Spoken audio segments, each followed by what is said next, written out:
Bonsoir à tous. Les parents d'élèves se mobilisent. Avant la manifestation nationale des enseignants prévue demain, plusieurs rassemblements ont eu lieu dès aujourd'hui dans toute la région pour dire non aux fermetures de classes.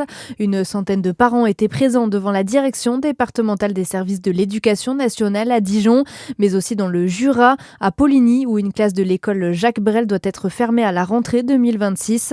Une pétition a aussi été lancée par les parents d'élèves de l'école Jules Ferry à Champagnole contre la fermeture d'une 5e classe.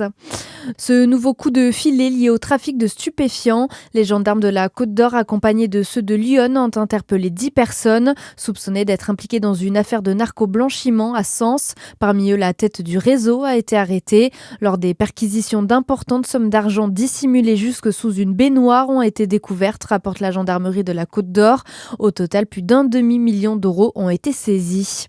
Cet incendie en Saône-et-Loire, un feu s'est déclaré ce matin dans un hangar à Tournu. Selon les pompiers, il s'agit d'un feu de garage sans véhicule mais avec beaucoup de combustible à l'intérieur qui s'est propagé à la toiture sur 40 mètres carrés. Le feu a pu être éteint dans l'après-midi mais la zone reste sous surveillance compte tenu du risque de propagation aux maisons mitoyennes. On ne connaît pas pour l'instant l'origine de l'incendie.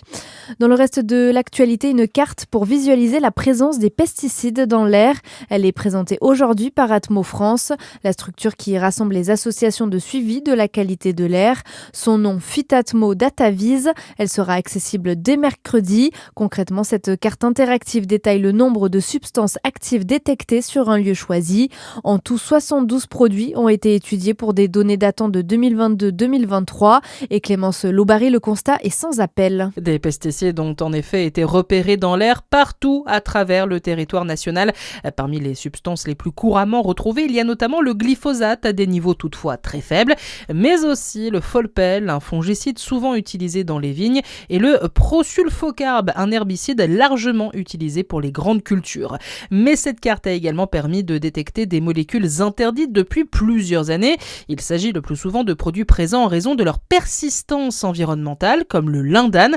Ce pesticide prohibé il y a plus de 20 ans se retrouve encore aujourd'hui dans 61% des prélèvements. On rappelle que pour l'instant, il n'existe pas de valeur réglementaire qui indique si le niveau des pesticides est acceptable et les risques sanitaires associés.